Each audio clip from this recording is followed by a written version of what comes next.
நான் இன்னைக்கு பண்ண போற ரெசிபி என்ன, ஒரு பூரி மசாலா பண்ண போறோம் நார்த் இந்தியன் ஸ்டைலில், அதாவது ஆலு பாஜி. இப்போ வந்து சீரகம் தாளிப்பை போடுறேன். இந்த இஞ்சி வந்து நான் பொடிசா கட் பண்ணி போட்டிருக்கேன். இதுக்கப்புறம் பச்சை மிளகாய், இதோட வெங்காயம். நம்ம என்ன பண்றோம், இதை லைட்டா இது வதக்குறோம்.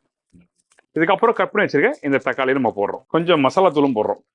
இதுல மசாலா பார்த்தீங்கன்னா மஞ்சத்தூள் கொஞ்சமா போடுறேன்.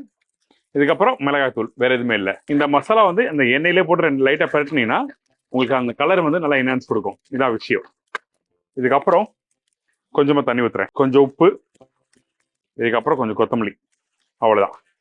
இப்போ இதை வந்து நம்ம என்ன பண்றோம்னா, கொத்தமல்லி கொஞ்சம் நல்லாவே போடலாம்.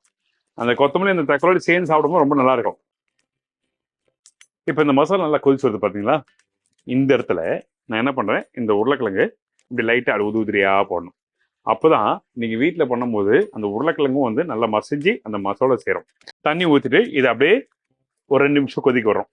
இந்த மாதிரி கொதிச்சு வர டைம்ல நம்ம லாஸ்டா சில பேர் வந்து சீரகம் போடுவாங்க, சில பேர் வந்து பாத்தீங்கன்னா கொத்தமல்லி போடுவாங்க. நீங்க வேணா சீரகம் போடலாம். நான் ஃபைனலா கொஞ்சம் பேசிக்கா வந்து கொத்தமல்லி போட்டு இறக்க போறேன். ஒரு 2 நிமிஷம் ஆகும், திருப்பி கொதிக்கிட்டோம். இந்த மாதிரி எடுத்து பூரியோட சாப்பிட்டா சூப்பரா இருக்கும்.